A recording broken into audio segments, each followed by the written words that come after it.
O tempo vai passando e você vai ficando velho sem perceber. Eu nunca perdi ano na escola, entrei rapidamente na faculdade, eu era sempre dos mais novos da minha turma. Na faculdade me formei, tinha 2 mais novos do que eu era o terceiro. E eu conservei essa imagem de que eu era sempre dos mais novos. E demorei para prestar atenção e perceber que eu comecei a ficar mais velho do que os outros.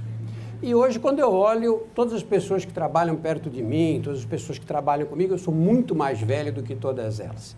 E acho que esta foi a razão do convite.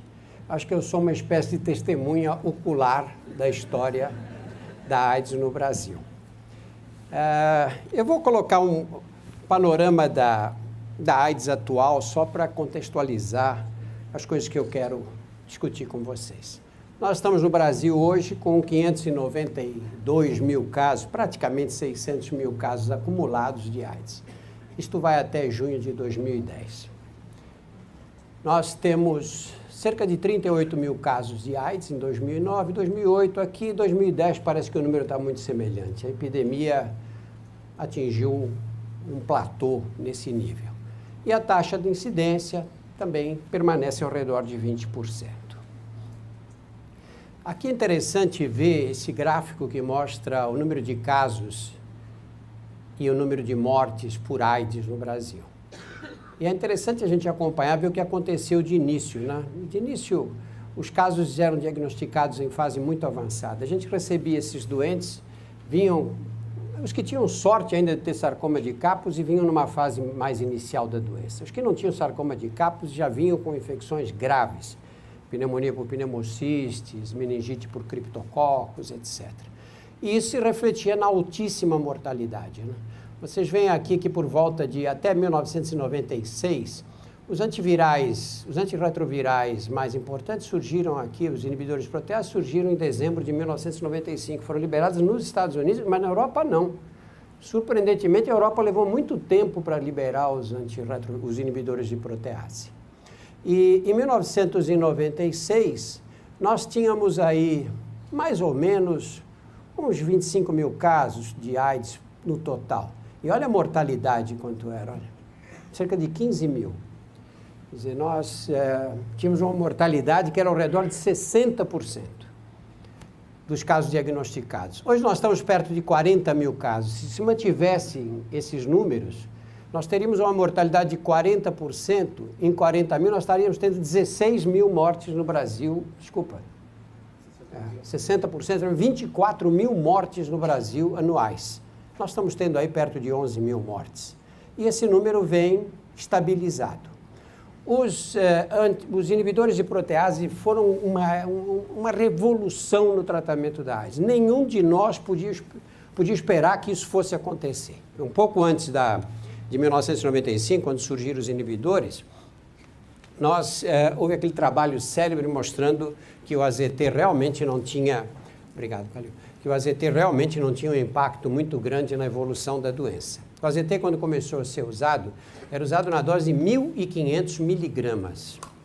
Uma dose duas vezes e meia a dose que é utilizada hoje. E os doentes, muitos doentes, pioravam muito quando tomavam AZT. Eu cheguei a ter doentes que foram tomando por conta própria e chegaram com hemoglobina de 4. Provocava anemia, náuseas, vômitos.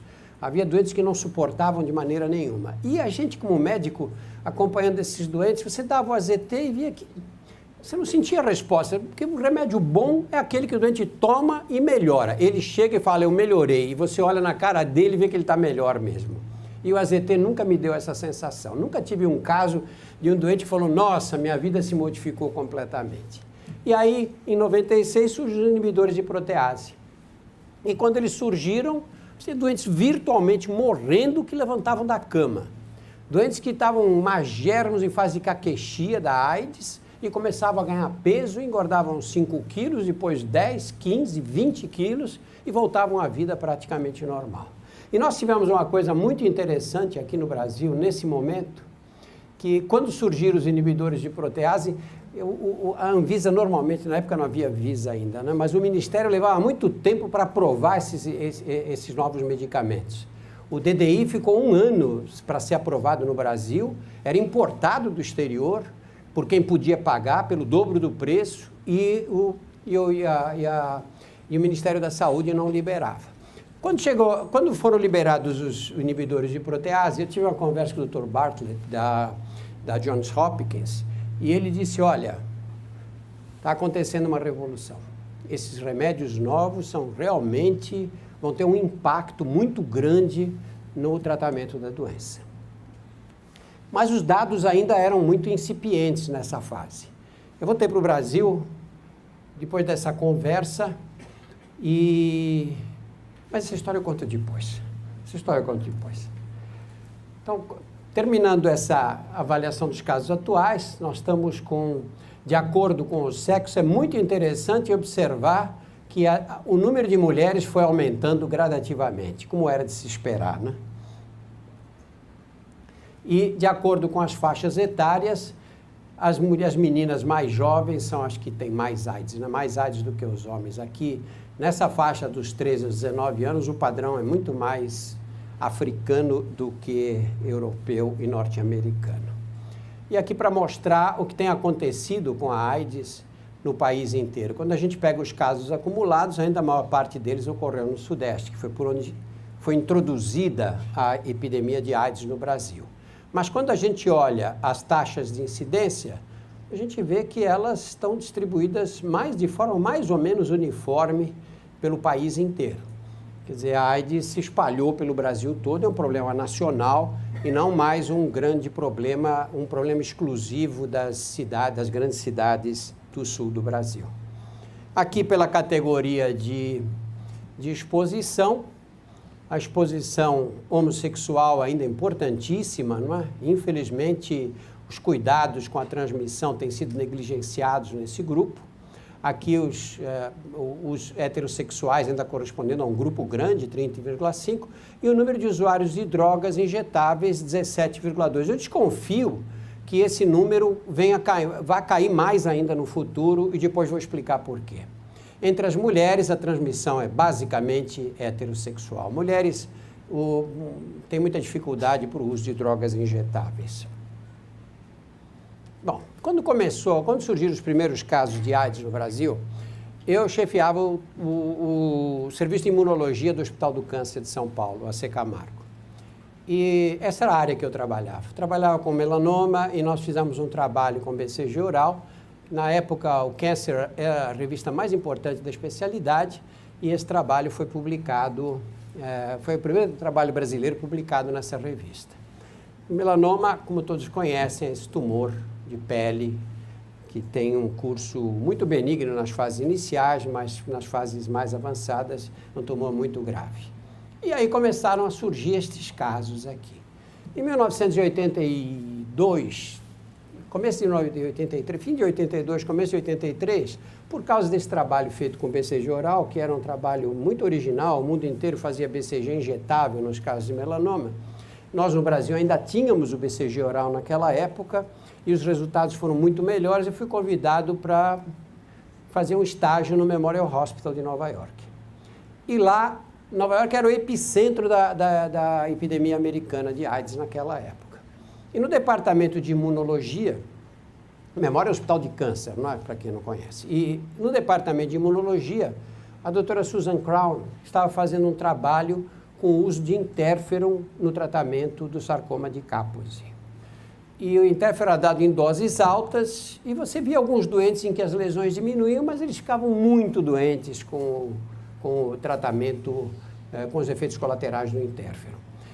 Eu acompanhei esses doentes lá e uma noite estou saindo do Memorial e encontro um amigo que me chamou na rua. Estava um frio doido, eu não tinha nem roupa para aquele frio.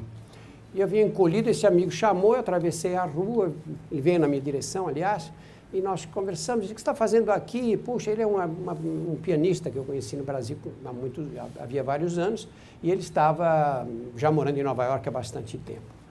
E ele disse, olha, eu estou indo jantar com os brasileiros, você não quer ir junto com a gente? E eu estava mesmo à toa, fui com eles.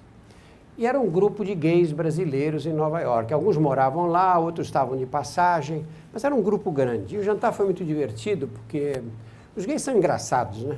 Eles são engraçados normalmente. E aquela coisa festiva, não sei o quê. E esse meu amigo, no caminho para o restaurante, eu disse que estava no Memória, que estava vendo esses casos de AIDS, e que havia um número de casos muito grande, que isso ia ser epidemia. Na época ninguém sabia qual era o agente etiológico, e que isso era uma doença que, pelo menos entre os gays, a gente sabia que estava se transmitindo, mas ia passar para a sociedade de modo geral, né? Porque é uma burrice imaginar que existia uma doença sexualmente transmissível que poupasse um dos sexos, né? Coisa ridícula pensar nisso. Não existe nenhuma, ia ser a primeira essa. E no jantar, ele começou a contar essa história, puxou a questão dos casos que a gente estava vendo lá no Memorial, e eu fiquei impressionadíssimo com a reação do pessoal. Eles diziam, o que é? Isso é absurdo. Isso é coisa da administração Reagan. O Reagan era o presidente americano, era um homem muito conservador na época. Quem tem boa cabeça não pega. Isso é para quem se alimenta mal. Mas as coisas mais absurdas foram ditas naquela noite. Eu sei que eu saí, fui andando pela Quinta Avenida, o restaurante era ali perto, e fiquei pensando, falei, vai acontecer uma tragédia no Brasil. Vai acontecer uma tragédia. Porque tem um agente que a gente nem sabe qual é. O que sabe é que a transmissão dele por via homossexual é muito mais importante do que por outras vias. E esse pessoal se infecta aqui, vai chegar no Brasil, encontrar aquela sociedade permissiva como é a nossa, sob certos aspectos, e os guetos que juntavam os homossexuais nas cidades, isso vai se espalhar pelo Brasil inteiro. E tive essa certeza absoluta. Eu não tive dúvida nenhuma de que isso ia ocorrer a partir daquela conversa. E fiquei com a sensação de que só eu estava pensando nisso. Falei, será que só eu que estou percebendo que isso vai acontecer no Brasil? Eu, quando voltei para cá, tentei entrar em contato com alguns colegas que faziam saúde pública, que estavam no Ministério, e um colega aqui na Secretaria do Estado de São Paulo, Secretaria de Saúde. E a resposta foi a pior possível. Disse, vocês vão para os Estados Unidos, veem esses casos de gays americanos e acham que isso vai acontecer aqui. Nós temos problemas muito mais sérios. Doença de Chagas, cistosomose, aquela lenga-lenga da esquerda de sempre, não é? E eu disse, ninguém vai tomar uma providência. Isso aqui é considerado uma doença dos americanos e vai chegar no Brasil, vai se espalhar pelo país inteiro. Disse, o que eu faço? Aí tive uma ideia brilhante. Falei, vou escrever um artigo para um jornal. Aí escrevi um artigo para o Estado de São Paulo. E o Estadão deu um destaque grande, publicou numa edição de domingo, com chamado na primeira página, uma página inteira do jornal e tudo. E eu achei que eu tinha cumprido a minha obrigação de alertar a população brasileira. Sem lembrar que quem lê no Jornal do Brasil, Jornal no Brasil é provavelmente muitos aqui presentes não leem o jornal também aos domingos, mas enfim. Eu achei que a partir daquele ponto não tinha mais o que dizer, já tinha cumprido a minha obrigação. Mas como essa matéria teve um grande destaque, foi a primeira publicada na imprensa, a imprensa começou a me procurar e sem querer fui me envolvendo nessa questão educacional. E aí, em 1985, eu dei uma entrevista na Rádio Jovem Pan. E tinha um jornalista que virou meu grande amigo, Fernando Vieira de Mello, aquele tem o nome no túnel, aquele túnel das Rebouças ali, é aquele Fernando. E o Fernando falou, vamos fazer uma entrevista sobre AIDS, ninguém fala nesse assunto. Nós fizemos a entrevista. Passaram-se uns 2 ou 3 meses, um dia eu estou indo pela rua, encontro um amigo que diz, eu vi você falando na Jovem Pan. Falei, tem um tempo já. Ele falou, não, ouvi ontem. Falei, não, ontem você não ouviu, isso faz meses que eu dei essa entrevista. Não, eu vi ontem. Eu liguei para o Fernando, disse, Fernando, olha, eu estou fazendo o seguinte, eu peguei aquela entrevista, dividi em pedaços e estou passando na programação. Eu fiquei chocado. Médico sério não falava na rádio nem na televisão naquela época nenhum. Você aparecia na televisão, estava queimado definitivamente pelos colegas. E eu falei, mas como se faz isso e não me avisa? Você fala o meu nome? Eu disse, lógico, tem que falar o seu nome, vou dizer que é quem? Eu fiquei apavorado, falei, acabou minha carreira. E aí, ele voltou a conversar comigo uma noite, falou, olha, presta atenção, Isso é um serviço que está sendo prestado à população. E eu acho que você devia fazer isso. Você tem jeito para falar no rádio, você devia falar na rádio mensagens para as pessoas. Porque o rádio é um meio de comunicação que é um meio quente, a pessoa presta atenção na rádio. Quero dizer o seguinte, você chega a visita na sua casa, a televisão está ligada, você recebe a visita, ninguém presta atenção na televisão. O rádio não. Você está ouvindo o rádio no carro, não música, mas está ouvindo o rádio no carro. Entrou alguém, você desliga o rádio. Você só ouve o rádio quando está sozinho, prestando atenção no que está escutando. E esse é o momento de você atingir as pessoas. Eu fiquei com aquilo na cabeça, falei, bom, vamos fazer uma experiência, vamos ver como é que isso caminha. O panorama na época qual era? O panorama na época era o panorama da peste gay. Olha, era isso aí. Aparecia assim nos jornais. Isso é a manchete das notícias populares. Era um jornal que se torcia e saía sangue assim no jornal. Mas esse era um jornal que o povo lia, tinha uma tiragem absurda. E essa questão da peste gay teve uma influência muito negativa, porque se é uma peste que só dá em gay, se eu não sou gay, não tenho que me preocupar. Se eu injeto droga na veia, qual é o problema? Eu não sou gay. Né? E isso foi muito difícil de conseguir modificar. Além disso, veio uma pressão forte da Igreja Católica, que nesses momentos tem sempre, no momento das epidemias, tem que ouvir a opinião do padre, né? Porque ele sempre sabe o que é o certo, e aí a gente fazendo o contrário do que ele diz, é certeza que nós estamos no caminho exato. A igreja, de cara, foi contra, achava isso era uma punição de Deus, etc. Havia entrevistas com bispos, com padres, com pastores protestantes, todos dizendo que isso era um anátema, que a sociedade tinha ficado muito permissiva e que Deus tinha mandado esse vírus para castigar os pecadores. Muito bem, esqueciam que havia crianças nascendo com AIDS.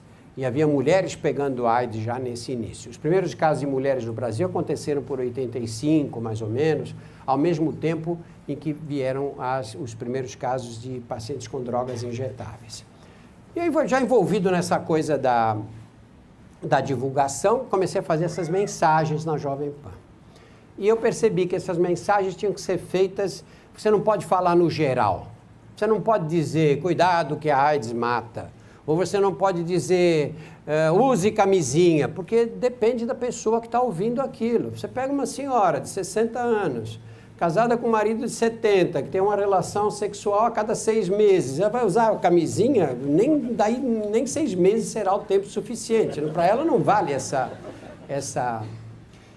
mensagem. Você pega um menino de 17 anos, é uma mensagem, a menina é outra, diferente. E comecei a dar essas mensagens dirigidas a cada um desses grupos, inclusive para os grupos de drogas injetáveis. Nessa época eu ainda achava que aquelas técnicas americanas de desinfecção de agulhas funcionavam e ainda falava essas coisas, ensinava como é que você desinfetava as agulhas, o que na época foi um escândalo, me criou alguns problemas que eu estava incitando as pessoas a usar a droga injetável.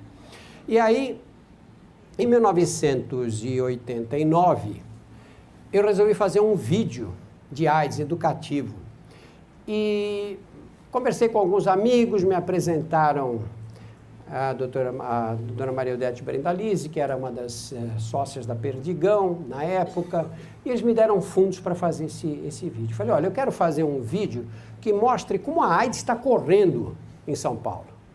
Não quero ficar essa coisa delicada de chamar 10 artistas de televisão para falar, olha, use camisinha. Eu quero mostrar onde está a AIDS. Entre os travestis, nas cadeias, no meio das prostitutas, no meio dos usuários de drogas injetáveis, etc. E foi feito assim. Eu fiz uma fogueira grande na Avenida Indianópolis, era um ponto de travestis ali naquela época. A gente fez uma fogueira, estava um dia frio, juntamos 20 ali. E aí gravamos os problemas que eles tinham, as desavenças deles com os fregueses a respeito da camisinha, foi bem interessante. E, no meio dessa história toda, gravei uma rodada de droga injetável num armazém do Butantã. Nós juntamos umas pessoas lá, clandestinamente, porque teríamos sido todos presos se tivesse chegado a polícia naquele momento, e filmamos. E eu, naquele momento, cheguei à conclusão de que todos esses cuidados com agulhas, com não sei o que é tudo besteira, não é? Você veja o que acontece com os vírus. Quem trabalha em virologia aqui sabe que vírus contamina tudo, não é? Você usa as melhores técnicas de esterilidade, põe na geladeira, o frasco, os tubos de ensaio rosqueados e tudo, e quando vê um vírus passa de um frasco para o outro, você imagina meia dúzia de moleques pegando droga, injetando na veia, enlouquecendo, injetando de novo, aquilo infecta todo mundo, tudo é dissolvido na mesma colher, no mesmo copo. Nessa rodada eu lembro que eles limpavam a agulha, pegavam água e jogavam num copo, aquela água misturada com sangue num copo, que no fim da noite estava era quase que dava para fazer uma transfusão de sangue com aquele copo ali. E enquanto estavam recolhendo o equipamento e tudo, vai um garoto lá, pega o copo e põe na boca. Eu falei, não é possível que ele vá beber. Eu corri, segurei o braço, eu acho que ele bebeu um pouco daquele sangue. E ele falou, não percebi, achei que era água. Quer dizer, você vai achar que você dá uma seringuinha para cada um e que eles vão ter todos os cuidados de asepsia. Mas você falava isso, o pessoal da distribuição de seringas enlouquecia. Enlouquecia, me chamavam de irresponsável, que eu era contra a corrente mundial de distribuição. Eu falei, mais fácil acabar com a droga injetável do que você esperar que as pessoas tomem cuidados de asepsia, porque eles vão ter que fazer curso de virologia. E o usuário de droga não vai gostar de sentar numa sala de aula para aprender as técnicas de desinfecção. E nessa época, em 1989, fazendo esse vídeo, eu fui à Casa de Detenção de São Paulo.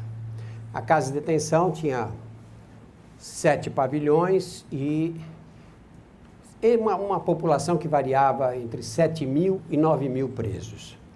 Tudo que não prestava na cidade ia parar na detenção. Ficava um distrito muito lotado, aí uma delegacia lotada de presos, tal, o que eles faziam? Chegava à noite e falavam, precisa tirar quantos daqui? 30. Pegava esses 30 e jogavam na detenção. E o diretor da detenção tinha que se virar e achar um lugar para cada um desses 30 presos. E eu quando cheguei lá, fiz uma entrevista, tinha uma enfermaria diária. A enfermaria nada mais era do que uma galeria com várias celas que eles tinham reservado para os doentes com AIDS. Reservado quer dizer o quê? Deixava os doentes ali até morrer. Havia uma lei que dizia que o doente terminal tinha direito de ser liberado e morrer em casa.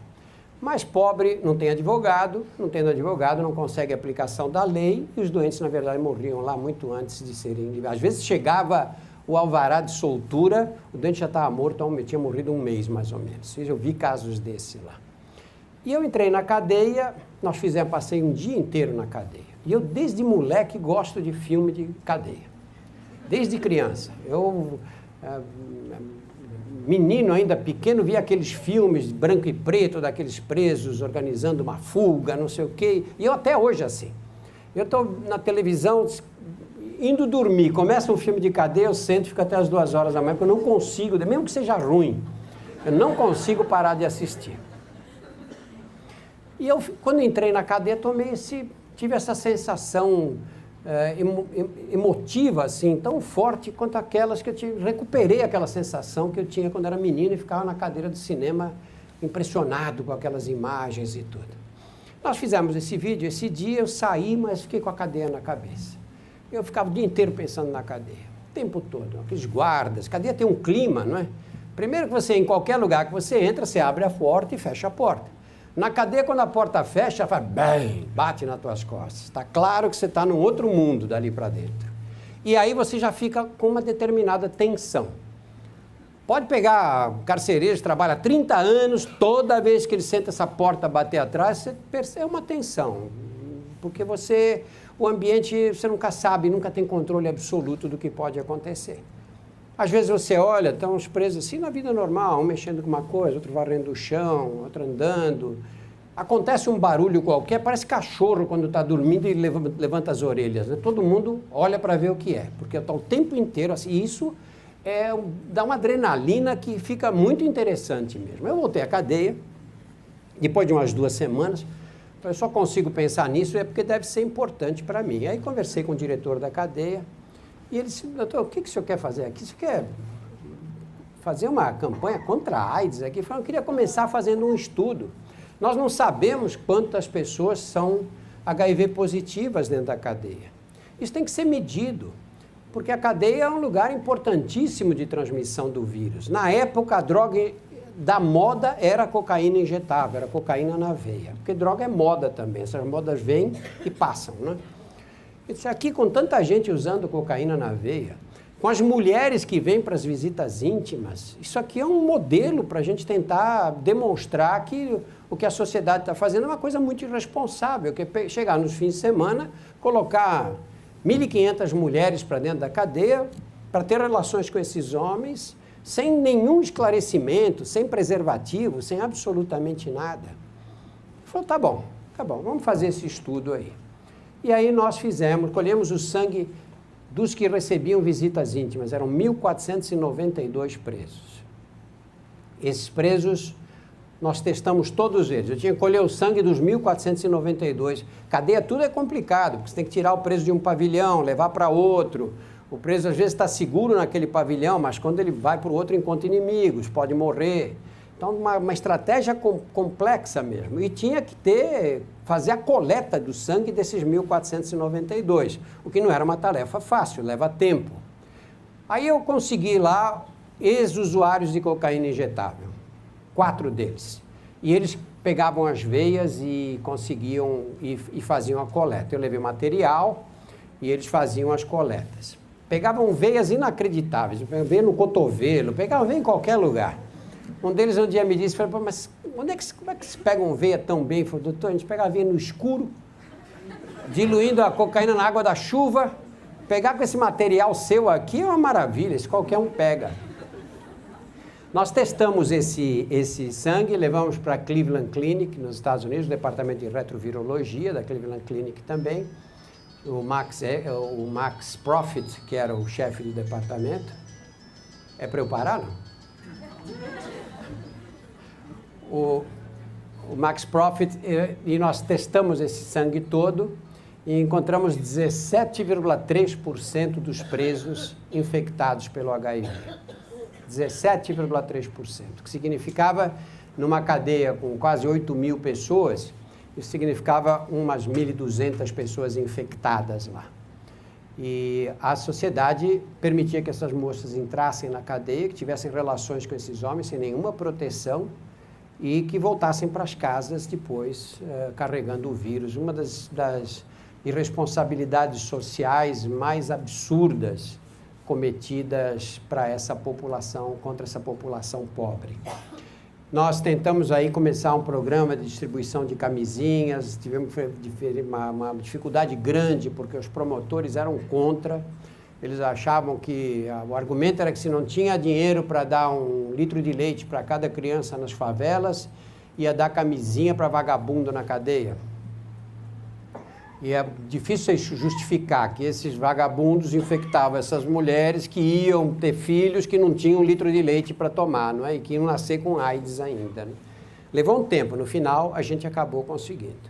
Mas naquele instante eu percebi que naquele ambiente dá para fazer uma coisa interessante, que seria uma experiência curiosa, que seria de fazer palestras para aqueles presos e tentar mostrar para eles que a droga injetável transmitia a AIDS de qualquer maneira, que ninguém ia escapar. E, além disso, outras doenças. O Esper depois pegou esse sangue, testou contra o vírus da hepatite C. Ele conseguiu uns kits aí, não sei de que maneira, e testou esse... Nem perguntei também. E nós testamos esses 1.492 presos. 60% eram HCV positivos. 60% dos presos. Quer dizer, a AIDS era o de menos, né? Na verdade, a hepatite C é muito pior do que a AIDS. A epidemia, a incidência é muito mais alta. Mas aí, nós começamos a fazer essas palestras. As palestras a detenção tinha um cinemão grande que tinha sido destruído na rebelião de 85.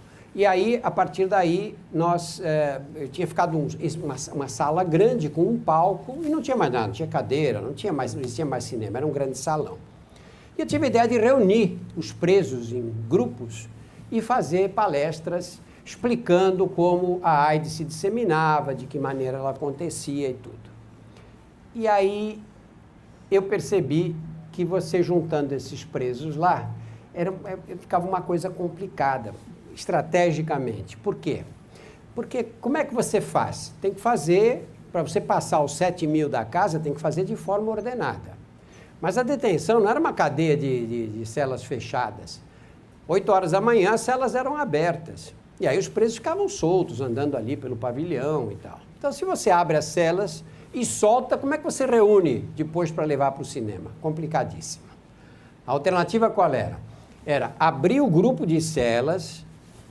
Isso foi a ideia de um funcionário. A gente abre o grupo de celas. Por exemplo, hoje vai ser o 2º e o 3º andar do pavilhão 8. A gente abre só essas celas, deixa todo mundo trancado. E aí traz esses presos para a sala do cinema. Eles assistem a palestra, tudo bem. E aí eles voltam. Mas se você tirar vagabundo às 7h30 da manhã da cama, posso garantir que não é uma tarefa fácil. E aí ficamos com esse problema. Como é que, se tem que fazer assim, como é que a gente acorda esse povo todo nesse horário aí, né? E aí um funcionário, Valdemar Gonçalves, que é meu grande amigo até hoje, teve uma ideia muito boa. Ele disse, olha, doutor, nós fazemos o seguinte, o senhor vai lá, passa o vídeo de AIDS, responde as perguntas, aí o senhor sai da sala. Depois que o senhor sair da sala, a gente passa um filme pornô para os presos. Eu achei que era uma medida interessante e eticamente justificável, porque eu saía da sala. Eu não sou obrigado a saber o que acontece a partir do momento que já não estou mais lá. E aí foi um sucesso total. Só que a programação era um pacote fechado. Não podia chegar na hora do filme, de jeito nenhum. Entrava, trancava a porta e depois quem estava dentro assistia. Quem estava fora não entrava de forma nenhuma. E tudo organizado com porque a detenção era dominada pelas chefias dos pavilhões, as chefias das faxinas. Os faxineiros formavam um grupo no pavilhão e era o grupo mais forte. E eles é que nada podia ser feito no pavilhão sem ordem do faxineiro, do chefe da faxina. Aliás, você não podia chamar de chefe, porque eles viam que quem tem chefe é índio, eles eram encarregados da faxina. Mas, na verdade, eles eram os líderes de cada pavilhão. E nós organizamos isso de forma que não tivesse retaliação, que não tivesse morte, que não tivesse nenhuma bagunça durante essas palestras. E muito interessante é que as perguntas que eles faziam eram muito mais pertinentes do que as perguntas que os médicos faziam nas palestras que eu dava sobre AIDS para os nossos colegas. Eles estavam em contato permanente com os doentes, então eles queriam saber coisas práticas. Se eu sentar na mesma privada que ele usou, eu pego AIDS. Se eu usar o mesmo aparelho de barba, quanto tempo leva a doença para se manifestar? Depois que se manifestou, o vírus pode desaparecer? Enfim, perguntas... Até do ponto de vista técnico, perguntas muito claras.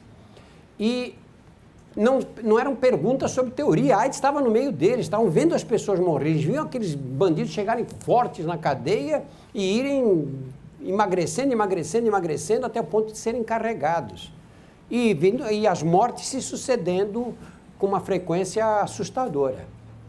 Então, na verdade, o impacto foi muito grande. E essa população pegava AIDS como? Nas seringas, com droga injetável. Agora, que mensagem você dá para quem usa droga injetável? Diga não às drogas? Isso eu não vou fazer de jeito nenhum, eu vou achar um jeito aqui. E o jeito que eu achei meio... Depois de algumas palestras e tal, um dia, no final da palestra, eu digo, olha, eu sou médico, é lógico que sou contra as drogas. Mas se você usa droga injetável, você usa droga, não tem jeito, você não vai sair dessa, então pelo menos você não injeta na veia. Não injeta na veia. Você cheira, você fuma, faz supositório, faz o que você quiser, mas não injeta na veia, que quem injeta na veia vai pegar AIDS. E eu, nessa hora, recebi uma ovação, uma salva de palmas, assim, uns 400 homens batendo palmas. E eu achei que eu tinha achado a frase ideal para terminar a palestra. E aí eu terminava sempre com essa frase final. Se você usa droga, não injeta na veia. Fuma, cheira, faz o que você quiser, mas não injeta na veia de jeito nenhum. E aí vem aquela ovação e eu saía sob palmas num momento apoteótico, assim. O que eu não entendia é que, na verdade, o crack estava entrando na detenção. E a cocaína é uma droga muito interessante, porque o efeito dela, como muitas outras, né, varia de acordo com a via de administração. Mas na cocaína, o efeito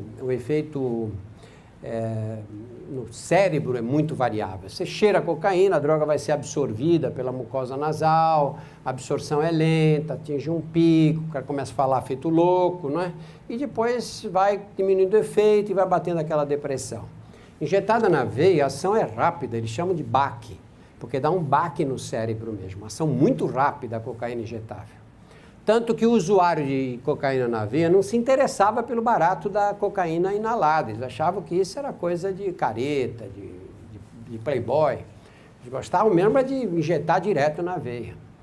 E o crack substitui, porque a droga inalada age mais depressa do que a droga injetada na veia, lógico, não perde tempo na circulação venosa, né? Já cai no pulmão direto. E com isso dá o baque na veia exatamente igual ao da cocaína injetável. E por isso que o crack substituiu a cocaína. E o que nós observamos lá, o que foi? Uma queda na prevalência do HIV, na cadeia inteira. Nós repetimos esse estudo, que foi feito em 89, que 17% dos presos eram HIV positivos. Nós fizemos outro estudo em 95, a prevalência tinha caído para 12%. E fizemos um outro pequeno estudo, que esse não teve muito critério científico, nós conseguimos, acho que foram uns 300 ou 400 testes, e colhemos aleatoriamente. E encontramos 8% dos presos HIV positivos. E a cocaína injetável desapareceu da cadeia completamente. Mas desapareceu, nunca mais se ouviu falar num caso. E desapareceu com duas mensagens. Uma é essa: se você usa, pelo menos não injeta. E a segunda: quem injeta é o cara que vai infectar as irmãs e os parentes e as mulheres de quem você gosta na vila em que você mora. Essa coisa de que ele injeta na veia e diz, não, isso é problema meu, se quiser morrer eu morro, não é problema dele só não, é problema de todos, porque ele adquire o vírus e vai espalhar na comunidade em que vive. E aí o usuário de droga injetável começou a ter uma pressão, que a única pressão que funciona é a pressão dos próprios pares. E a cocaína injetável acabou completamente. E seguido ao fim da cocaína injetável na cadeia, porque tudo começa na cadeia. Tudo começa na cadeia. É o único lugar onde você pode reunir 7 mil bandidos. Onde é que você vai reunir na rua? Eles estão todos fugindo da polícia. Lá você reúne. A mensagem pode ser dada, você pode ensinar as coisas para eles. E eles, quando saem e voltam para as comunidades em que viviam antes, levam esses conhecimentos que aprenderam na cadeia. E a cocaína injetável, São Paulo praticamente não existe mais. Deve existir alguns pontos em que se usa cocaína, eu não acompanho isso mais de perto, que usa cocaína injetável no Brasil, mas é um número muito pequeno comparado àquele que já foi. Hoje você não vê isso em favelas. Eu trabalho na penitenciária feminina hoje, eu pergunto para as mulheres se no lugar que elas moram, e a maior parte todas vêm da periferia da cidade, nenhuma me diz que sabe de alguém que usa cocaína. Crack, sim, crack é uma epidemia usada disseminadamente. A detenção, quando o crack entrou, acabou a cocaína injetável, mas acabou de uma forma impressionante, porque acabou inclusive com a existência do não usuário de droga. Porque eu tive a impressão num momento lá que todos usavam droga injetável, fumavam crack. Quando um preso me dizia que não fumava crack, eu achava que ele estava mentindo. E acho que acertei mais do que errei, porque é uma quantidade absurda, e eu falei, olha, isso aqui vai ser uma tragédia. A gente, de alguma forma, colaborou para a entrada do crack, diminuiu a incidência de AIDS, mas a droga se disseminou pela cadeia inteira. E nunca mais vai desaparecer do sistema penitenciário. Estava errado mais uma vez. Aliás, eu colecionei uma série muito grande de equívocos durante esses anos todos. Estava errado porque o crack acabou. Em São Paulo não tem crack nas cadeias mais. Porque desde que uma facção assumiu o poder nas cadeias de São Paulo, e entendeu que o crack prejudicava os negócios dentro da cadeia, eles proibiram e acabou. E as leis dos bandidos são leis maravilhosas. elas funcionam de um jeito inacreditável. Quando você olha as leis que nós temos e as que eles têm, primeiro que o nosso código é todo escrito, né? Quando você pega o código, é um negócio desse tamanho aqui, enorme. O deles não é escrito. Não é escrito. O nosso código, apesar de ser escrito, deixa uma porção de brechas, né? É isso que os advogados vivem disso, né? Encontra uma brecha aqui, argumenta, outro encontra outra brecha ali, desse jeito. Código de bandido não tem brecha. Tem o certo e tem o errado, não existe zona cinzenta. Quando você diz, mas por que vocês exigem isso aí? Porque é o certo. Pronto, acabou. É o certo. Ninguém discute. E só tem 3 punições. A primeira é o ostracismo. Você é banido do grupo e fica fora. Não é tão pouco, porque as pessoas que estão lá já são banidas da sociedade. Se eles são banidos do próprio grupo em que vivem, é a solidão total. Não é pouco isso. A segunda pena é apanhar. Ninguém bate com a mão, nunca vi isso na cadeia. Batem com pau, a surra é mesmo para ensinar qual é o jeito de fazer. E a terceira pena é a morte. Então, no caso do crack, o que eles fazem? Entrou crack na cadeia, você fumou, você tem que ir para o castigo, sai fora que você não vai mais conviver com os outros. Você vendeu, morre. Pronto, ninguém mais vende. É assim simples, né? Eu tive esperança que isso começasse assim na cadeia e que acabasse com o crack fora da cadeia. Mas não vai acontecer porque o crack é a droga que mais dá lucro fora da cadeia. Essa é a célebre Rita Cadillac. A Rita, para os mais jovens, foi uma sensação na televisão na época que o professor Calil assistia ao programa do Chacrinha.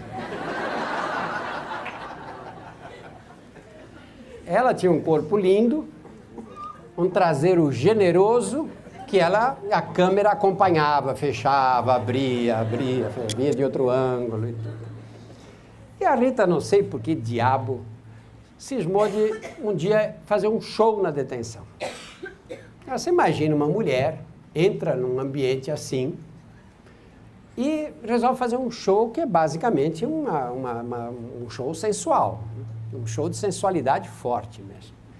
E ela encantou os presos. Acho que por essa ousadia, essa coragem de chegar nesse lugar, só uma mulher sozinha, ela saía do palco, andava no meio deles, e o pessoal com o maior respeito. Eu vi a Rita uma vez com uma sainha que, olha, não pegava 4 dedos, não cobria 4 dedos da coxa dela. E ela, pediram autógrafo para ela, ajoelhou no chão, ajoelhou não, sentou sobre a perna, assim, acocorou no chão e começou a dar os autógrafos. Agora, se a sainha não cobria, mal cobria o começo da coxa dela em pé, vocês imaginam a cocorada. E era cercada, aqueles malandros todos em volta deles, e eu fiquei olhando a cara deles, porque eles olhavam, era um olhar fugidio, assim, davam uma olhadinha e desviavam, para não ficar, não encaravam não, de jeito nenhum. Na rua encarariam, aqui dentro de jeito nenhum, ela era respeitadíssima lá. E ela fez vários shows desses, a gente organizava esses shows, organizava uns concursos para falar da droga injetável e tudo. E num desses concursos, nós fizemos um concurso de cartazes de advertência, que a gente queria espalhar pela cadeia, imprimir, espalhar pela cadeia toda, cartazes feitos por eles mesmos. E o pessoal da agência, essa agência do Washington Oliveto, W Brasil, é que julgou os cartazes depois. Nós levamos para eles escolheram. E o cartaz que ganhou é um cartaz incrível mesmo. Eu tinha visto já e cansei de ver cartazes sobre AIDS. E eles fizeram um cartaz que era... Um rapaz fez um cartaz que era uma camisinha... Infelizmente eu não tenho esse cartaz, nunca tive. Era uma camisinha com uma seringa dentro da camisinha, pingando uma gota de sangue.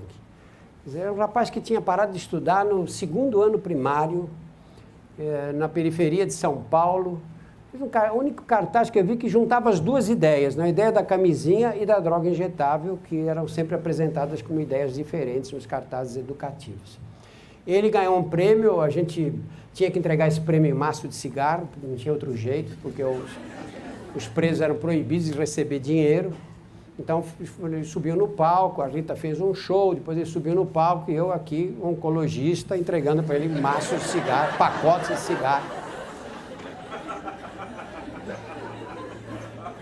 Ele pegou esses pacotes de cigarro, eram vários, eram uns R$500 na época em pacotes de cigarro. Ele pegou esses pacotes de cigarro todos e fez o que aquele fim de semana? Fumou em crack o fim de semana inteirinho. Quase morreu de overdose de crack com os pacotes de cigarro.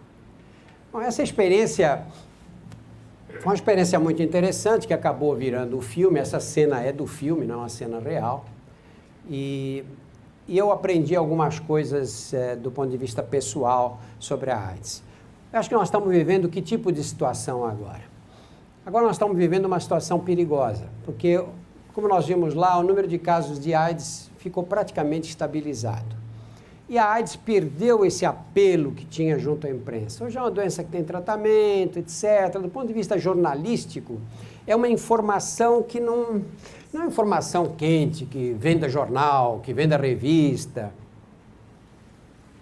E a situação que nós temos hoje é muito diferente daquela em que havia os personagens, que havia o Cazuza, que havia pessoas que a população conhecia, que se chocava ao ver em que estado essas pessoas chegavam. Hoje não acontece mais isso, que com os antirretrovirais você controla a doença. E aí a impressão que nós temos é que ninguém mais usa camisinha. Uma coisa muito eventual, pouquíssimas pessoas usam. Os homens, mesmo em encontros casuais, acham que AIDS não passa de mulher para homem, então para quê, não é? Não tem nenhum amigo que pegou AIDS num relacionamento heterossexual, relaxaram. E as mulheres, da mesma forma, acabaram aceitando esse comportamento masculino. As mulheres, no máximo, saem com o homem 2, 3 vezes. Quando ela começa a se apaixonar, ela para de usar camisinha imediatamente, porque ela acha que jamais aquele príncipe encantado seria capaz de infectá-la. E mulher, depois que sai 2, 3 vezes com o mesmo homem, já está apaixonada. É uma característica da alma feminina.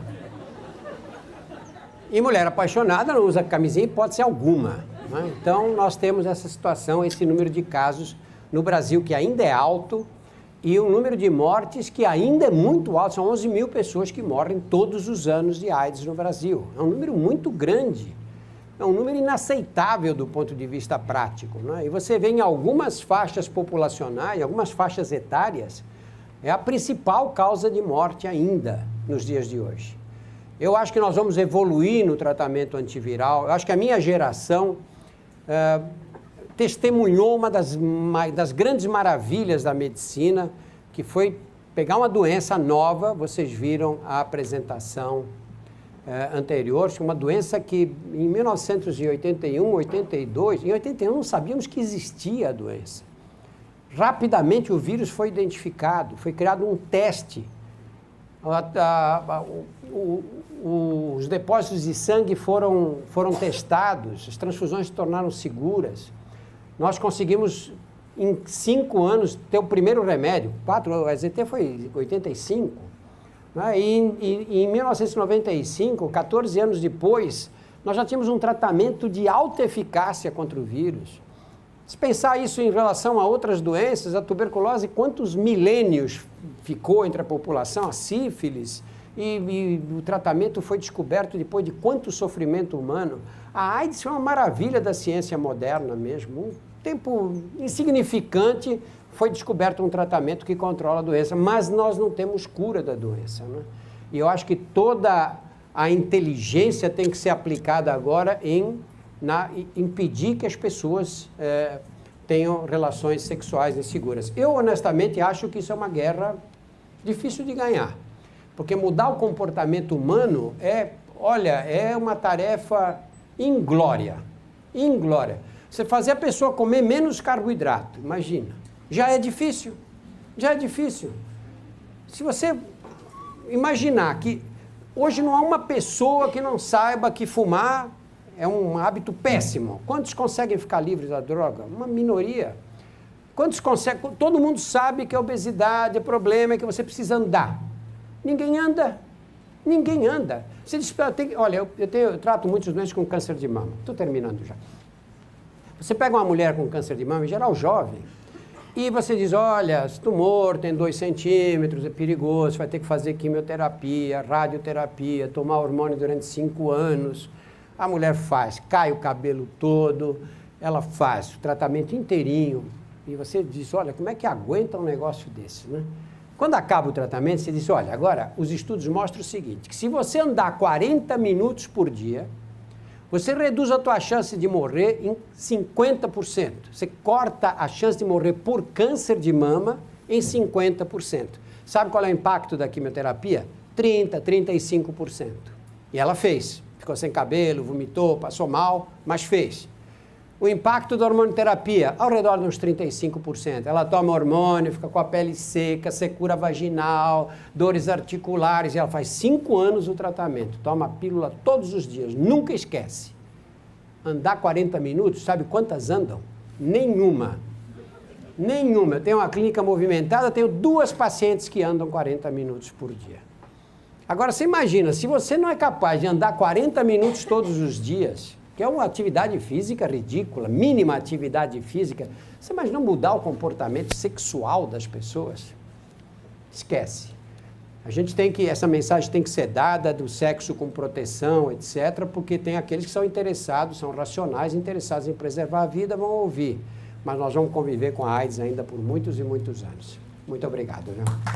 Eu acompanhei o que aconteceu com a AIDS nesse período todo e o pessoal da minha geração pegou a AIDS barra pesada mesmo. Entre o Carandiru e a clínica no Hospital do Câncer, tinha uma época que eu perdia 4, 5 doentes por semana que morriam de AIDS.